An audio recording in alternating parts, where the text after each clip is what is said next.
Greetings, Philhoovians. Hooving Queen here. Hope I'm having a good week so far. Well, our look at the 10th Doctor era now continues on with Planet of the Dead. Ooh. So, let's take a look at it. The burglar lady Christina de Souza steals a gold chalice once belonging to King Ethels. Hold on. Ethelstan, sorry if I butchered that, from, from a London museum and hops on a double-decker bus. The 10th Doctor later joins her and the other passengers, just before the bus passes through a wormhole and ends up on the sands of the planet San Helios. The Doctor studies the wormhole and determines that the bus protected them from its effects like a Faraday cage, and is too late from stopping the driver from stepping back through. When the driver's skeleton appears on Earth, unit forces are alerted, led by Captain Arisa Magambo and aided by scientific advisor Malcolm Taylor. The Doctor contacts UNIT to coordinate efforts of how to return the other passengers safely to Earth. The Doctor and Christina scout ahead, while the others attempt to repair the bus. The Doctor and Christina spot a sandstorm on the horizon when they are met by two fly-like tridivores who take them to their wrecked spaceship. They explain they were delivering a shipment to San Helios, which had housed billions of people just recently but is now desert wherever they scan. The Doctor has them scan the approaching sandstorm and finds it is really a swarm of stingray-like aliens that are destroying the ecosystem. He suspects they are generating the wormhole to travel to their next planet to feed upon, and they must hurry and close the wormhole before they can reach Earth. Christina uses her burglary skills to obtain a power crystal and its mounting from the Tridivore ship, but accidentally awakens an alien stingray, which consumes the Tridivores. With the swarm nearly on them, the Doctor uses the crystal's mounting, an anti-gravity device, to enable the bus to fly, but to control it, he persuades Christina to give him the gold chalice, which he hammers down to interface the bus's controls with the mountings. They fly back through the wormhole just as Malcolm and Magambo shut it down, but not before three stingrays sneak through, which UNIT quickly dispatch. Christina is arrested. She asks the Doctor to take her with him, but he refuses. However, he allows her to escape and fly off on the bus before authorities can stop her. As the Doctor departs, Carmen, a passenger who has low-level psychic abilities, has a premonition that the Doctor's song is ending, and he will knock 4 times. Bum bum bum. So let's look at the production of this episode, beginning with writing and casting. Russell T Davies co-wrote the episode with Garrett Roberts, the first credited writing partnership for the show since its 2005 revival. Planet of the Dead was a departure from Roberts' usual stories. Roberts had previously only written pseudo-historical stories. Instead, it consisted of wild science fiction elements from his literary career and teenage imagination. The episode had no clear concept, such as Shakespeare and witches in the Shakespeare Code, or Agatha Christie in a murder mystery Unicorn and the Wasp. Instead was a deliberate clash of concepts with many disparate elements. Roberts explained he was cautious to ensure that each element had to feel precise and defined, like we meant that, citing the serial Arc of Infinity as an example where such control was not enforced. The episode included a common feature of Davies' writing in that there was no clear antagonist. The Tridivore are eventually sympathetic to the protagonist, and the stingrays are only following their biological imperative. Unlike the Christmas specials, the theme of Easter was not emphasized in the story. The episode only contained a fleeting mention of the holiday instead of robot bunnies carrying baskets full of deadly egg bombs. The episode's tone word, joyous, was influenced by Davies' realization that every story since the fires of Pompeii had a bittersweet quality and a subsequent desire to avoid the recurring theme. The starting point for the story was Roberts' first novel, The Highest Science. Davies liked the image of a train on a desert planet and rewrote the train as a bus. Davies nevertheless emphasized it was not an adaptation as such, because tangential elements were constantly being conceived and added. Michelle Ryan's casting as Lady Christina de Souza was confirmed by the BBC on January 23, 2009, and attracted media attention owing to Ryan's recent relatively high-profile roles in EastEnders, Jekyll, Bionic Woman, and Merlin. Ryan stated that she is a huge fan of Doctor Who and was very excited to be joining David Tennant and the Doctor Who team. Davies commented that Michelle was one of the most sought-after young actors in the country, and that they were delighted to announce that she would be joining the team. Ryan described her casting as a real honor, noting that she loves the character.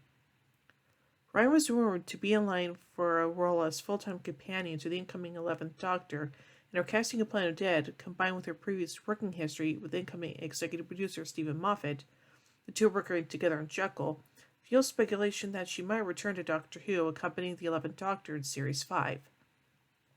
It had been reported that Ryan auditioned to replace Billie Piper in the companion role when her character Rose Tyler left in 2006, but was unsuccessful. Ryan subsequently stated that this was false.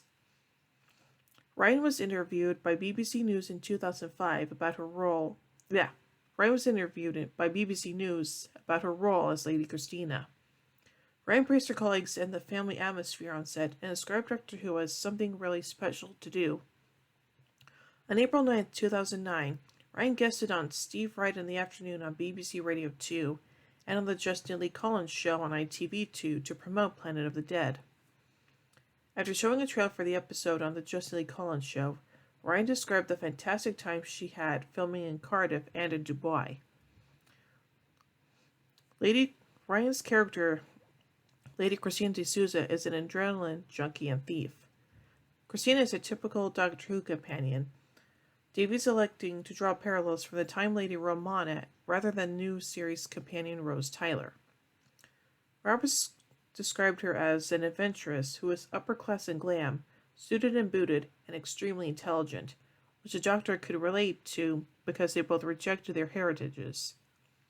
The episode's director James Strong described the character as reverting to a traditional romantic-based companionship, rather than the platonic companionship with Donna Noble in the 4th series, while still being a unique companion.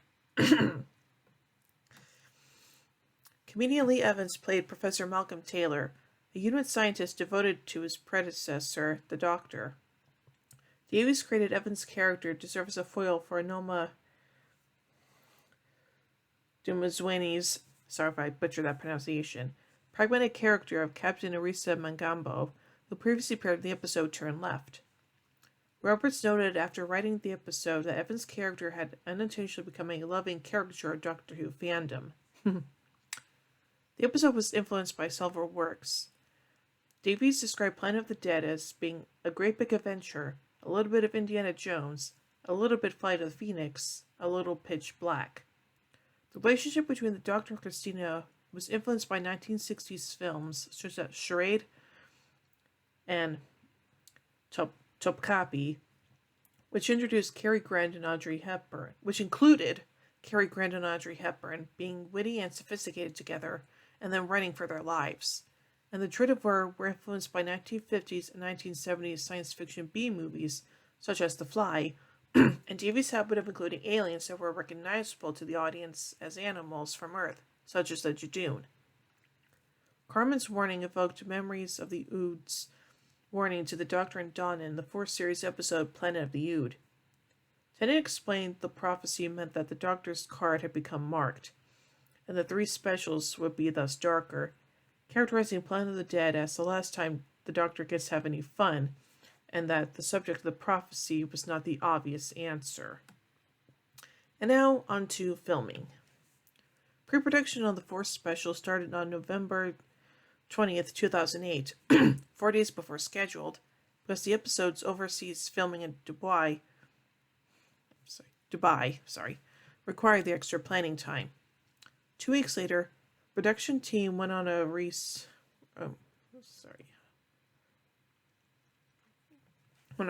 I guess that's how it's pronounced, R-E-C-C, so I don't know, for the special, and the final draft of the script was completed. The production team examined overseas locations to film the episode because they wanted the scenery to feel real, and thought that they would be unable to film on a Welsh beach in winter.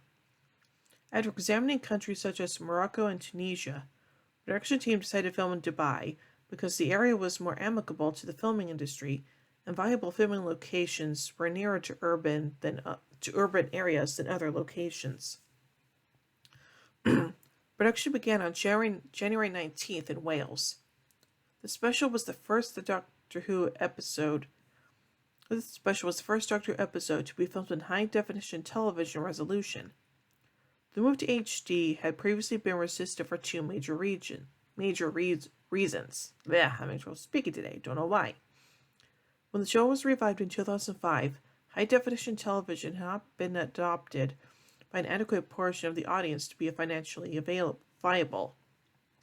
And special effects were considerably more expensive to create in high definition than in standard definition. Planet of the Dead was used as a switch to HD because of the show's reduced schedule in 2009 and because the filming crew had become experienced with the equipment while they were filming Torchwood.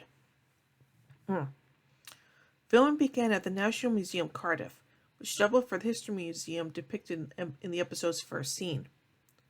To portray the tunnel bus traveled into, the Queensgate Tunnel of the A4232 road in Butetown was closed for 4 nights to accommodate filming.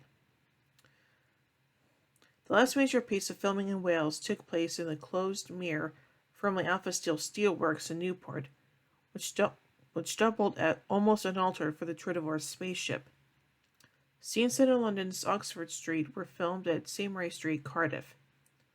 Filming took place at the peak of the February 2009 Great Britain snowfall, where the sub-zero temperatures slowed filming and had a visible effect on the cast. To accommodate for the adverse conditions, Davies included a line in the script that specified that the Tridivor spaceship cooled as external temperatures increase. Filming in Dubai took place in mid-February 2009. 2 weeks previously, one of the two 1980 Bristol VR double-decker buses bound for filming had been substantially damaged when a crane accidentally dropped a container in the Dubai city port. After an emergency discussion by the production team, they agreed that the damage was unintentionally artistic and decided to include the damaged bus in the episode.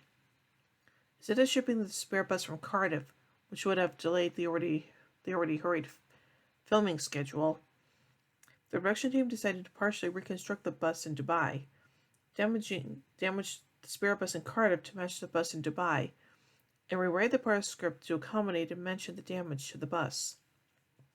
James Strong recalled the reaction of the production team to the damage to the bus in an issue of Doctor Who magazine.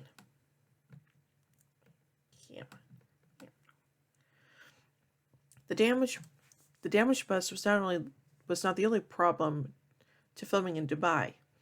The first of the 3 days was afflicted by a sandstorm, which was most of the footage shot unusable.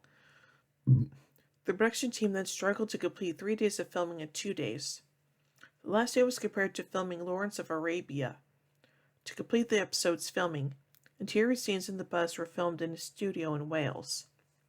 To disguise the fact that they were using a Translite 360-degree background image, Strong utilized often avoided techniques such as muddied windows and lens flares.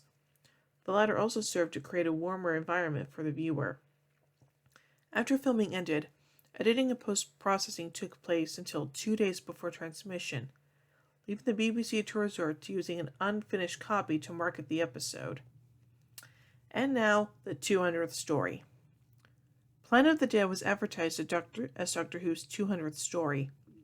Russell T Davies admitted that the designation was arbitrary and debatable, based upon how fans counted the unfinished serial Shada, the season-long 14-part serial The Trial of a Time Lord, and the third series finale consisting of Utopia, The Sound of Drums, and Last of the Time Lords.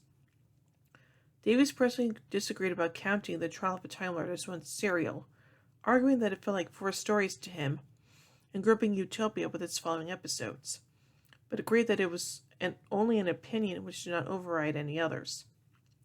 Gareth Roberts inserted a reference to the landmark, specifically the bus number is 200, and Davies emailed the show's publicity team to advertise the special as such. Doctor Who magazine's editor Tom Spilsbury acknowledged controversy in the magazine's 407th issue, which ran a reader survey of all 200 stories. Interesting. So overall, I think the story is actually not bad. I mean, it does have some good moments, but but for me overall, it's just kind of so there you go. So overall, I give Planet of the Dead 3 sonic screwdrivers out of 5. Well, tune in next time as we take a look at the penultimate special and the penultimate 10 Doctor story, The Waters of Mars. Well, hope you enjoyed that review, and if you did, be sure to give it a thumbs up, share it around, subscribe if you haven't already, hit the bell icon to be notified by when I upload future videos. And if you want to help support the channel, be sure to check out my Patreon page. Link, as always, is in the description below. So, until next time, this is Sylvian Queen saying, "Oh my giddy aunt! When I say run, run! I've reversed the polarity of the neutron flow. Would you like a jelly baby? Fantastic! Allons-y! Geronimo!" Bow ties are cool, fezzes are cool, and Stetsons are cool.